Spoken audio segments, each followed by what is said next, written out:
Welcome to Backstories and Buy-Ins. This is the third episode, and I'm here with Jared Flash Gordon, UFC fighter, fighting this weekend in San Antonio for UFC Noche. How you doing? I'm well. I'm here, San Antonio, getting the sights, cutting some weight, staring at barbecue food. You can't eat it, I huh? can't eat it. Yeah. So that sucks, but you know, when it's over, when I win, I'll have some. When you win Sunday, you're gonna have some or no? You know, I leave at like 11:30. I think my flight is. So you're not really I now. don't know. Like, am I gonna eat barbecue at 11 o'clock in the morning or 10 o'clock in the morning? Probably not. In Texas, you probably can. I'm sure you can, but do I want to? Yeah, that's a good question. I might want breakfast food, you know? Yeah. Maybe some like chimichangas. Is that breakfast food? No, what's the other one?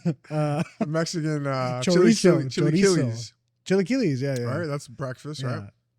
Chimichanga is a Yeah, burrito. Okay. Yeah. But yeah, man. I'm excited. I get to do what I love for a living, fighting again for the UFC. It's my 17th UFC fight. Nice. So it's pretty fucking cool. I'm on the main card. Super happy, stoked. Awesome. So, viewers that don't know you, can you give a little bit of your backstory of how, like, you're from Queens, and you had a kind of a rough upbringing. Yeah.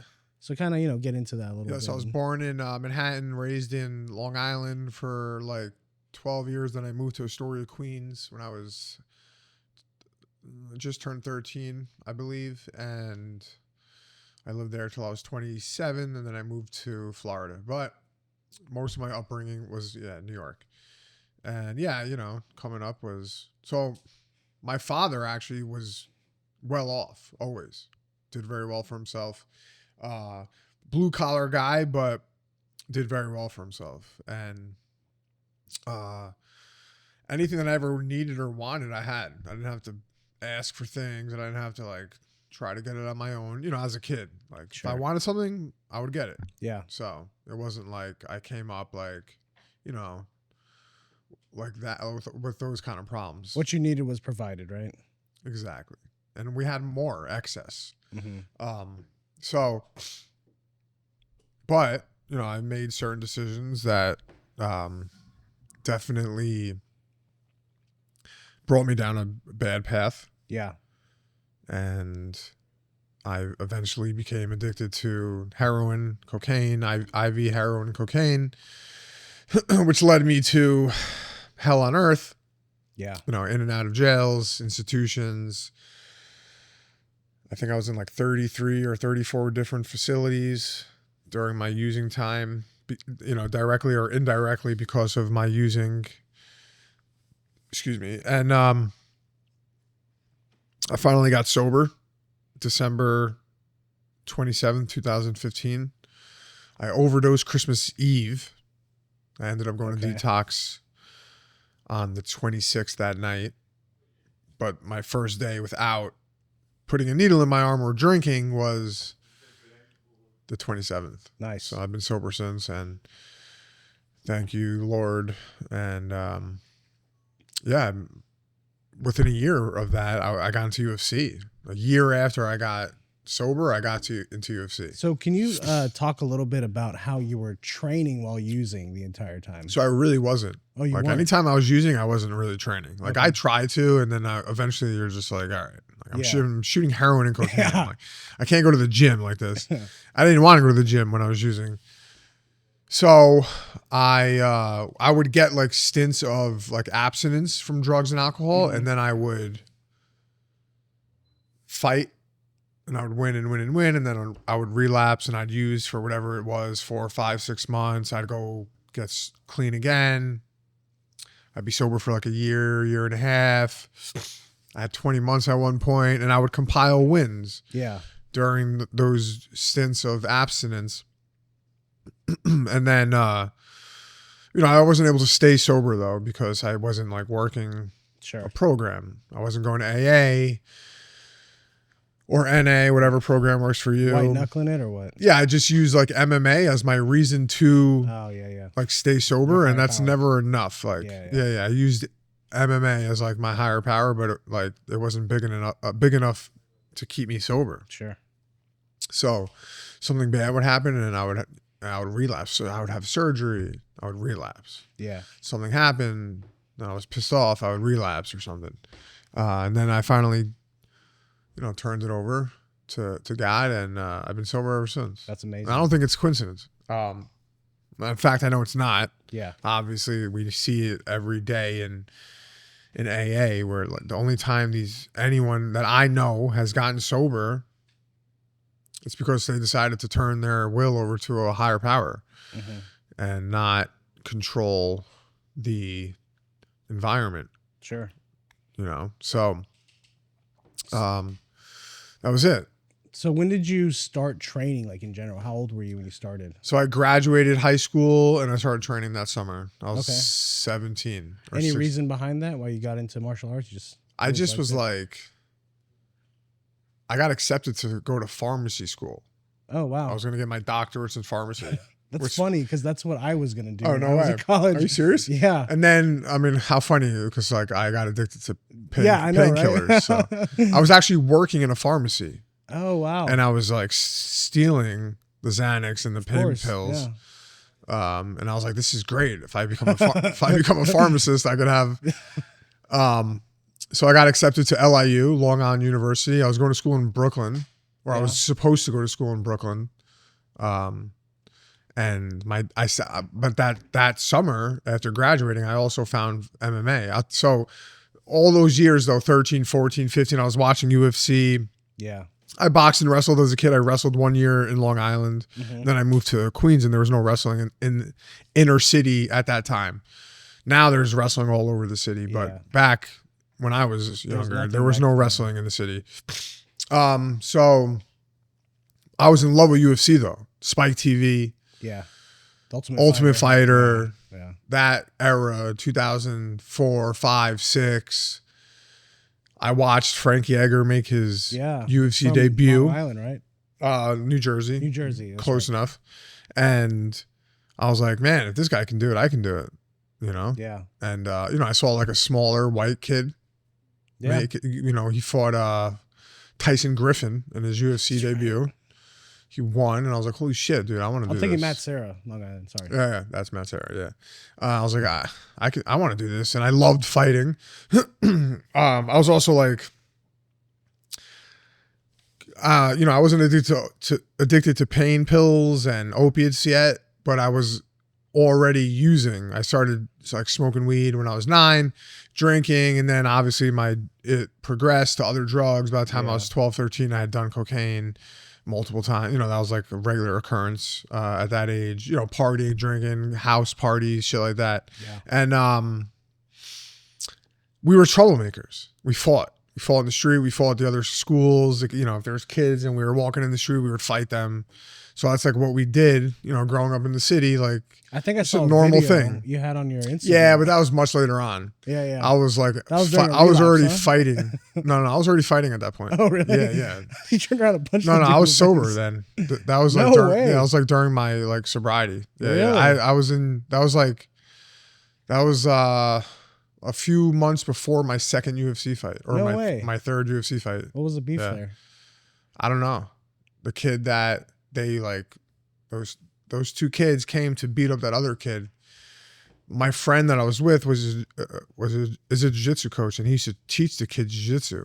Oh. And so my friend Jeff was talking to him, and we just happened to be in the wrong place at the wrong time. That's crazy. Yeah, so like we had like crossed the street because we were both going to get haircuts at the barbershop. Yeah. But there was a wait, so we were outside. We were like, let's go get some food at the diner across the street.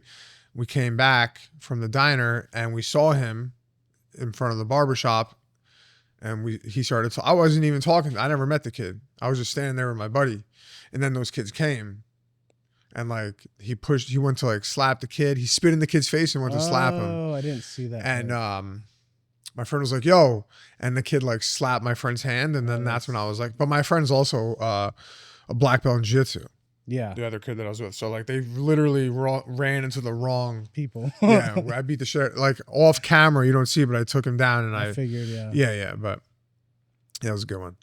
I thought that But was yeah. the old Jared, actually. No, that was That was the new was Jared? me. Yeah, I mean I'm still that Jared. Yeah. You know, like I'm the same person. If I have to fight in the street, I will.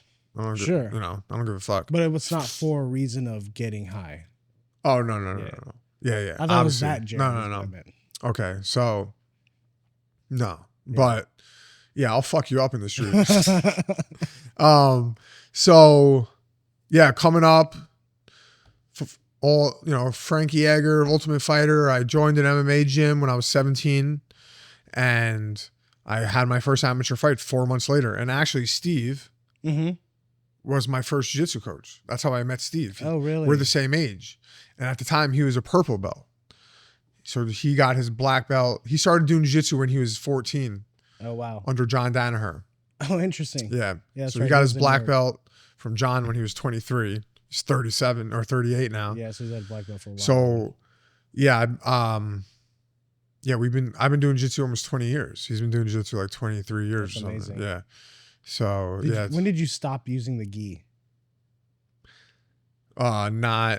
I never really used it. Really? Yeah, I probably wore a gi like maybe 10 times. Really? The Wow. most. Yeah, that shit is not for me. Yeah. It's just not fighting. It's not fighting. It's not MMA. It's not MMA. So like, yeah, in the street, sure, you jackets, lapels, but like, it's still not practical to me. For obviously, purposes, it could work for someone that's really skilled in the street. Like if you have like a leather jacket on, you know what I'm saying? Like a t-shirt is not the same as a gi. Like I saw a or video like a long sleeve where shirt. they bunch up the collar and they're able to do a cross collar. Yeah, against a guy that doesn't know what the fuck he's doing. Yeah, which is normally what you run into. Yeah, I'm not talking shit about gi. It just wasn't for me. I know. It's an unbelievable sport. Judo, jiu-jitsu, these guys are amazing athletes. It just wasn't my thing. Yeah. And plus I wanted to fight, so like there was no point of really training. It doesn't translate. Like people say it does. I don't believe it does. I've heard that. I would imagine that it doesn't. So I don't believe it does. Oh, so Steve did a lot of gi jiu-jitsu. Oh, okay. And like it was funny because I was doing jiu-jitsu at Henzo's also. And I would like show up to class one day and Danaher would be like, "Hey Jared, come to gi class tomorrow." And I'd be like, "What the fuck are you talking about? Gi class?" So I would show up with my gi and then I would get like a belt. Oh, okay. So really though, I'm ranked as a black belt, a no gi black belt. Yeah. Like I didn't get my I'm sure if you put on a gi, you'd be just fine. Yeah. I mean, there's certain things obviously that would trip me up. Like there's a lot of things that against a high level gi player, it's way different. But yeah, I can get into the groove, I'm sure. Yeah. But yeah, I started training and that was it, man. 17. I went pro when I was 22. I got into UFC when I was 28. How many AMI fights did you have? I had 8 amateur fights. Okay. I was 2-time amateur champion. And then I was like that. So towards the end of my amateur career, I really started getting heavy into drugs. Yeah. Opiates. I found, Vicodin and Percocet, then Oxycontin, and Opanas and Dilaudid and all of those kinds of fentanyl lollipops, fentanyl patches, all that shit. And I was like, all right, I gotta do something. I gotta get sober. And I remember I was like, I'm gonna move to upstate New York. There was away from your problem. There was a big there was a big MMA team there. It was called Bomb Squad. That's where John Jones started. Aljamain Sterling started there. A few other guys started there. And I went up there for a month. I kicked cold turkey, and I had my first pro fight a month later.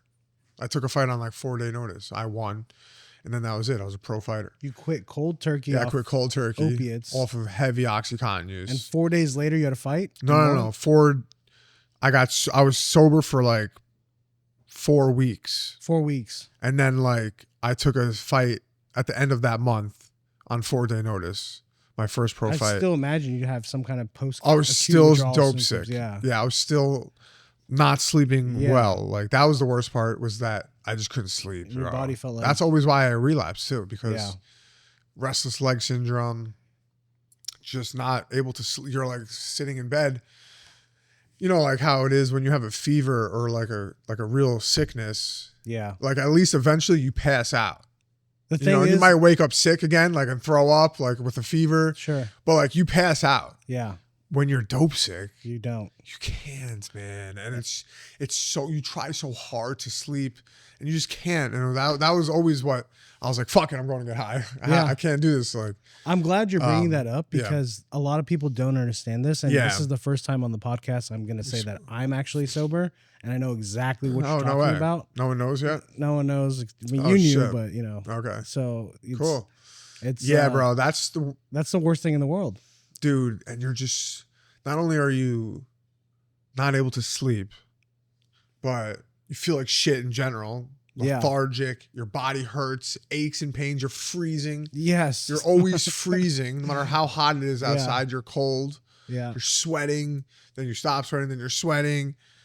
And then you're also depressed. And your stomach hurts mentally horribly. Yeah. Your stomach, you're shitting your brains out. You might vomit. Some people, Yeah. I never vomited except one time coming off of heroin. Yeah. But anytime it was Oxycontin or those kind of drugs, like synthetic opiates, I never vomited. Diarrhea though. Yeah. Just fucking every time. pissing out of my ass, Yeah. bro. And yeah, the heroin, man. Kicking heroin was way worse for me than Oxycontin. Yeah. Some people say Oxycontin's worse because it like has a longer half-life Yeah. than heroin, and like, you know, because heroin's only like, I've I think heard it's 8 hours only heroin, or I've or heard 12 long-term hours. Suboxone Suboxone's the worst. is the worst out of all. 100%. Long. Have you ever had precipitated withdrawals? I have. Yes. You put yourself into withdrawals by taking Suboxone too early. I messed up.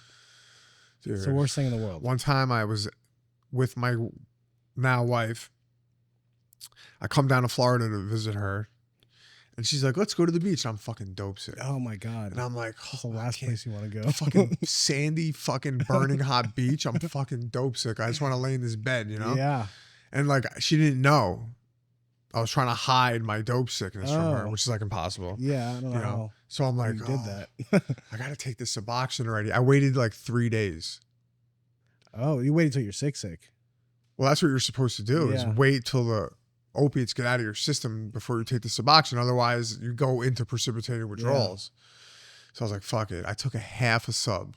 Remember the pills? Yeah. The nasty octagons? orange. Oh, the flavor. Yeah. I could taste it right now, dude. It's disgusting. And I took it and I'm like, let's see what happens. And then like within a few minutes, I was like, oh my God.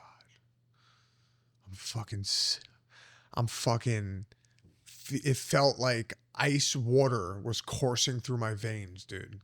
I was sweating. I've never felt anything like it in my life, dude. It got worse? Precipitated withdrawals. Oh, even if you waited 3 days. It didn't. I thought the opiates were out of my system, but they weren't. Oh. Yeah. So I was taking so fucking much. And I was literally, so like it just basically, from what I've heard, is precipitated withdrawals is like all of your withdrawal that like is supposed to take a week happens in like a day. that moment, you know? So like all of that pain that I would have suffered from acute withdrawals over like the course of a week happened literally within 30 minutes. And I was like, That's disgusting. my now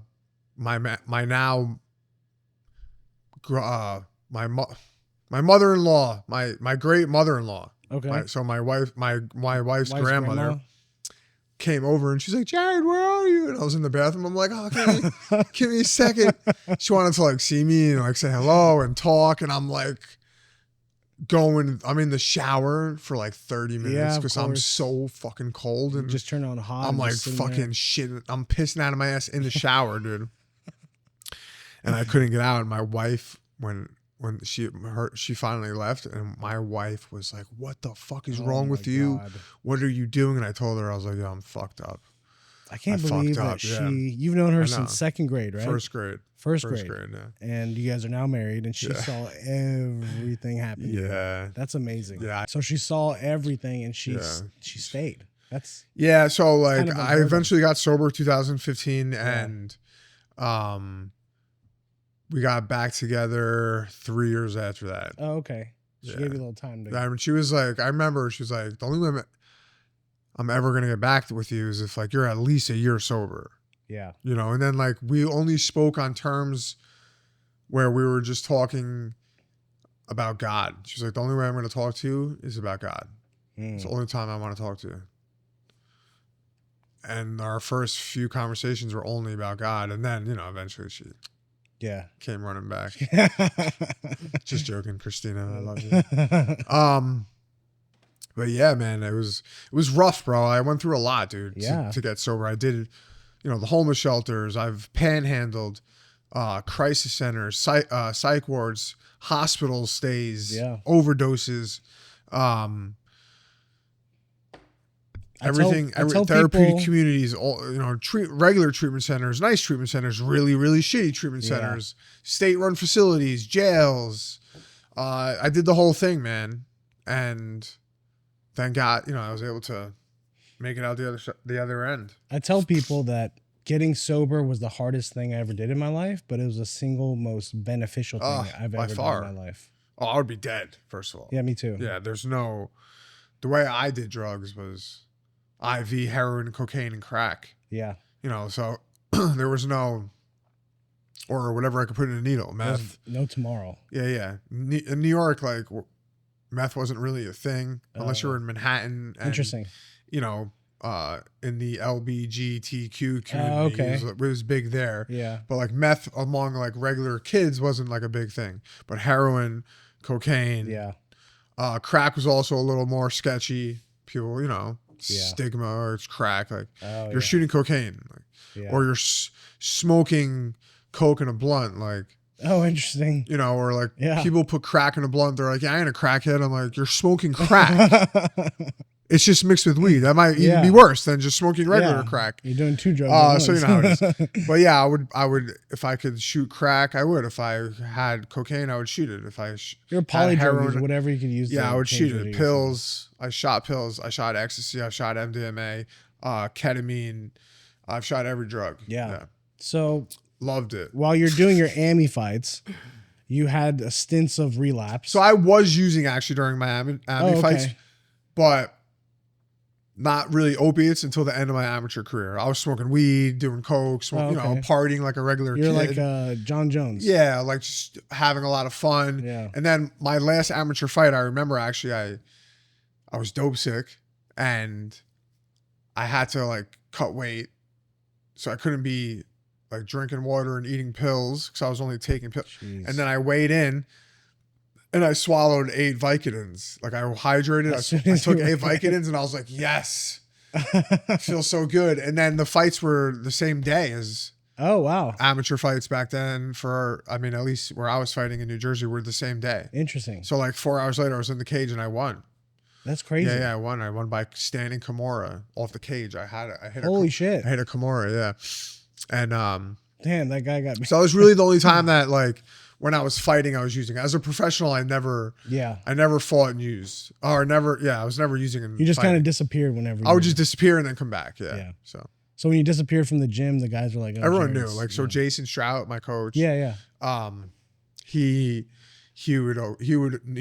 Like I started training with Jason when he's from Milwaukee, but he was the head coach at Church Street Boxing Gym, which is in the financial district, like 3 blocks, 3 blocks from the World Trade Center. Yeah. So that's where I met Jason. My buddy Jerry, that's also here, introduced me to Jason. Which one's Jerry? Did I meet him at the training? The guy that got cat scratch fever. Oh, okay. My buddy got scratched by a rabid cat today. So, but he introduced me to Jason, and Jason, would be like if he knew I was using, he wasn't gonna corner or coach me. So Jason's actually straight edge.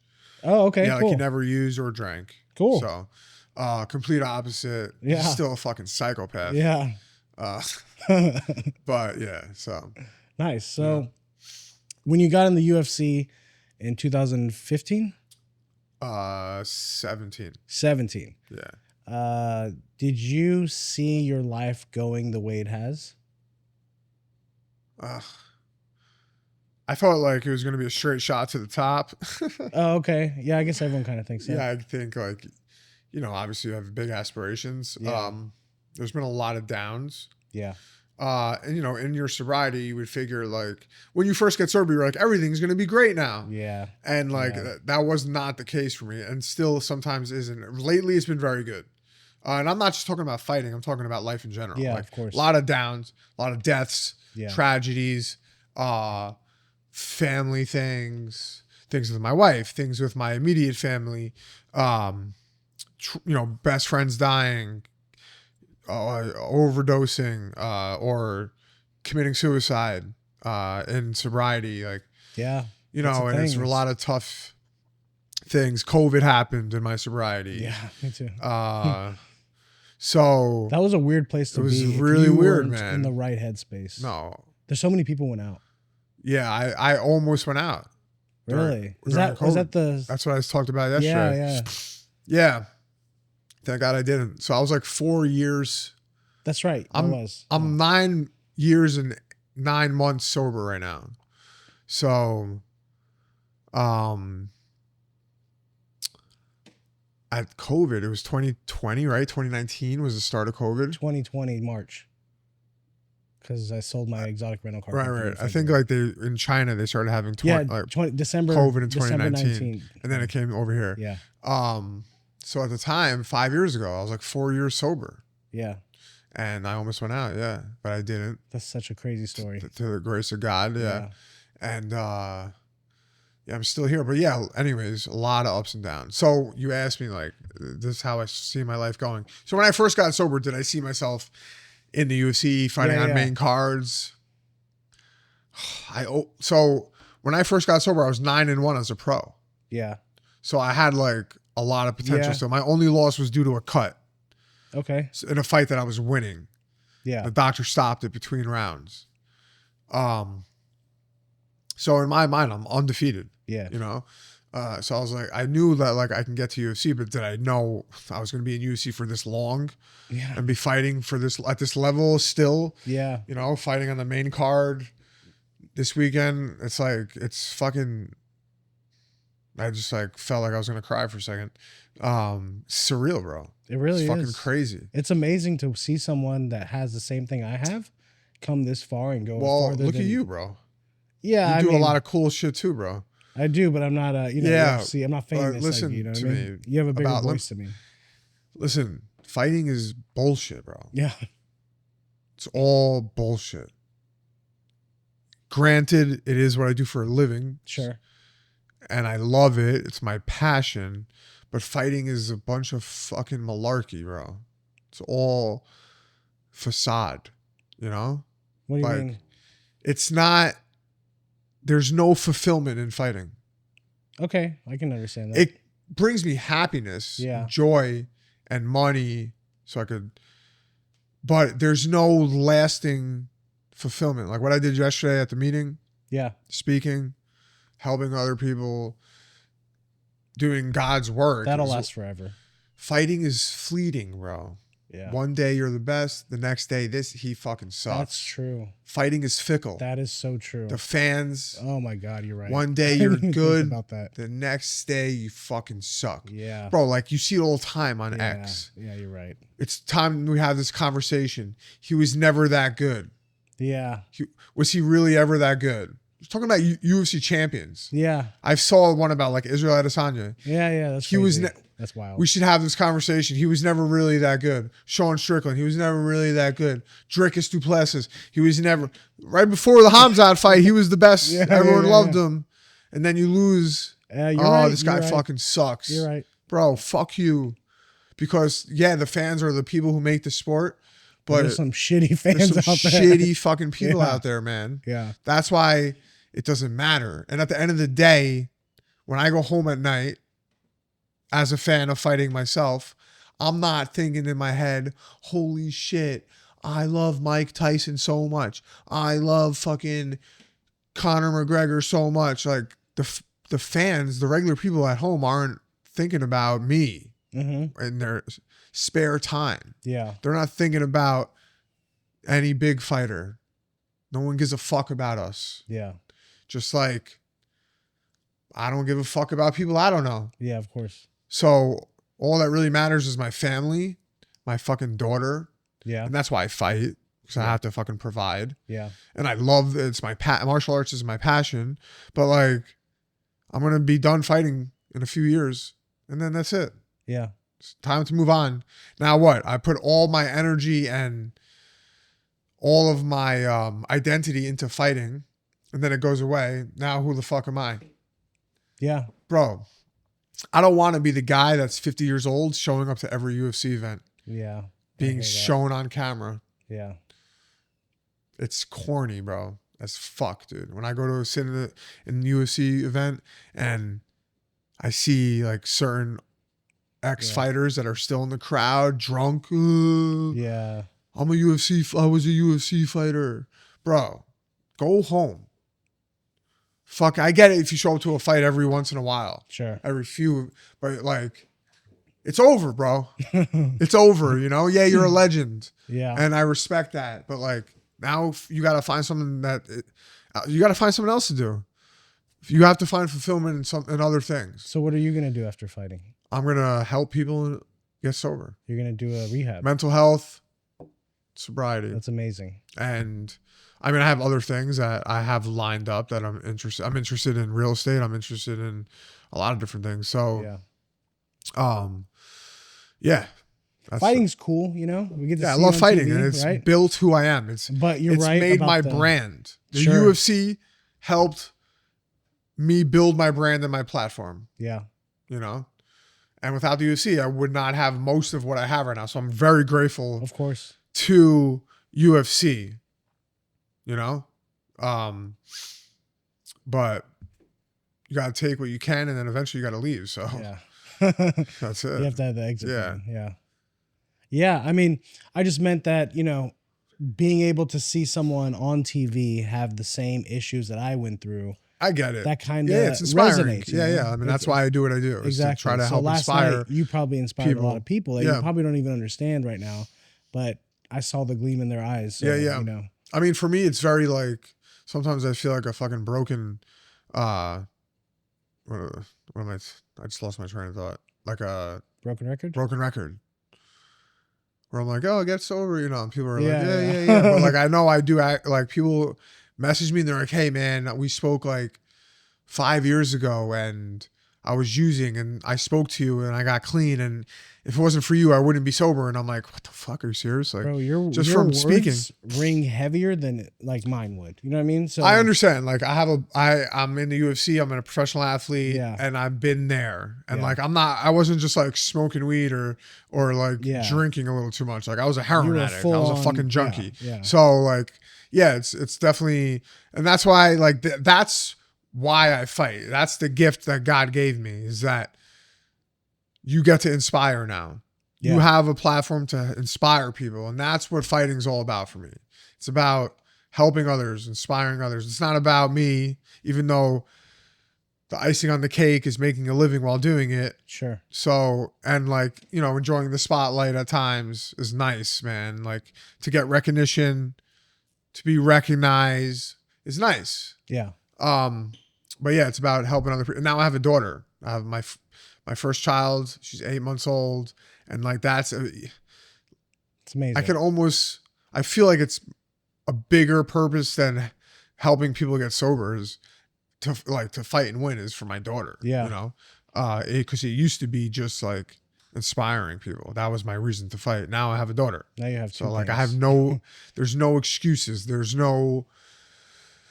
Doesn't matter what's happened. Like I have to do this for her. It's not about me anymore. Yeah. You know? So. Can I ask you a question about a fight? Of course. The Patty fight? Sure. I rewatched it. You won that fight I know. so easily. It's so You had him retarded. running away from you, So the only round the judges gave me was the last which round. doesn't even make sense. Every judge gave me the last round. You had every which means if single I round. won that round, You I won- clearly yeah. won the other two. So, and it's funny because like Sal Diamano Dana was there, after the fight was like, you know, he was doing so well in the first few rounds, and then he decided to try to wrestle in the last round. He should have kept fighting the way he was fighting.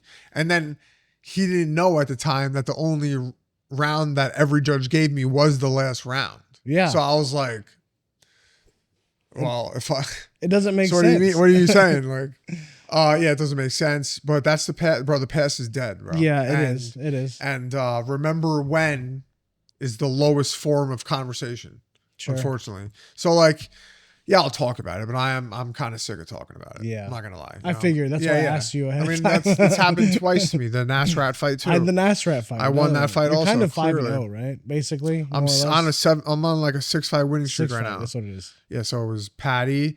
Then I was beating Bobby Green. He headbutt me. Yes. No contest. Yeah. Then I fought Mark Madsen. Knocked him out. You won that one, yes. Then I fought Nasrat. And So Nasrat it was 5. Robbery, split decision, right? Another robbery, Yeah. split decision, and then this Thiago Moises. Yeah, so you're right, 5-0. 5-0.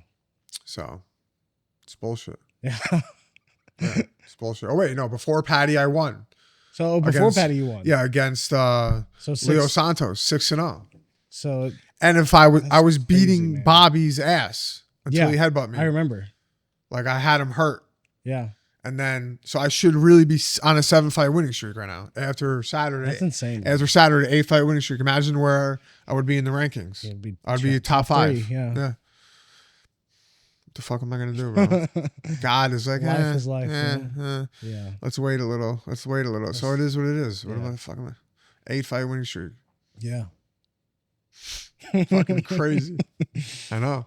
But it's wild. That's why when you asked me before, like, did you see your life where, like, that's what I'm like, yeah, there's a lot of ups and downs. Yeah. Okay. Yeah. That makes a lot of sense. Yeah, I understand. It's really like, also like when those 2 fights with Nasrat and Patty, it's like, I won. Yeah. But I still lost. That's the fuck. Like I did everything right. That's really like, and it wasn't like, oh, it was close. It was like you clearly won those fights. Yeah. So it hurts a lot, bro. It would be one thing if like I got my ass handed to me 1 round and it was like, but you won every round. I won every round of all those fights. So yeah, I didn't understand. Crazy. Yeah, I know. I guess that's a fight business, right? It is, and which sucks. It's the way it goes. But yeah. I get to fight on the fucking main card this weekend, and then you get to show I'm gonna why you're on a real and then fight I'm gonna get my top 15. Yeah, and finally see what happens. Yeah. So I ask everyone when they're on this podcast, what is their buy-in moment? I would say for you, your buy-ins are fighting, and another one would be recovery. Yes, I agree. So what would be your buy-in for fighting? Like why? Your buy-in moment. When did you buy in? Okay, so my first amateur fight. What went through your mind? I thought like I was just gonna do it as like a bucket list thing. Like, oh, I could say I had a MMA fight. And when I won, I was like, that's it. That's it. I'm in. Your mind changed after that. I want to be a pro. Yeah. And that was my moment where and then the feeling of winning was better than, so I fought a 27-year-old. I was 17. I whipped his ass. Wow. Yeah. Like my whole family was there, all my friends. Yeah. And like, I was in a gymnasium, like under basketball hoops. Yeah. In a cage. And it felt so special. Like I was in a UFC fight. Yeah. And like at that moment, I was like, this feeling is better feeling than any high ever. Yeah. So that was my buy-in moment. Yeah. Okay. Now recovery. You've been through so many ups and downs. Yeah. So when did you buy into recovery? I overdosed Christmas Eve, 2015. I got high that night. Or no, I went to the hospital, woke up the next day, dope sick, left, shot dope one more time, went to detox that night. And like 3 weeks later, I was in rehab and I was just fed up. I couldn't do it any longer. Yeah. I was beaten up. My arms were covered in track marks. Yeah. Like I couldn't, like if you saw me, you'd be like, holy shit. You had to wear long sleeves. Yeah. And I was just done, bro. And I had fighting still. And I'm like, man, I'm 23. I'm 27. I gotta, if I'm gonna do this, I gotta do it now, you know? And that was it. I just closed my eyes, asked God for guidance, and I was all in. That's amazing. Yeah. You got sober at 27. I got sober at 28. It's interesting. I know I could have been sober. The first time I got clean, I was 23. I was clean for 20 months, and then I relapsed. Yeah. And I could be almost 15 years sober. What did you say earlier about? Oh no. Yeah. Yeah. About talking about something that what ifs? Yeah. Yeah. You're right. It doesn't matter about that. What matters is now. I know.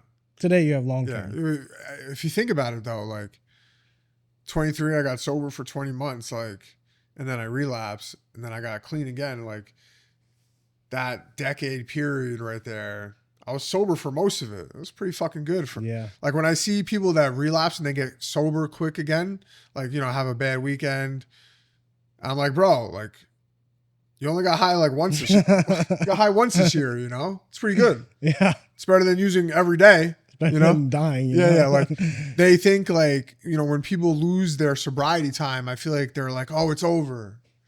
Yeah. Like, yeah.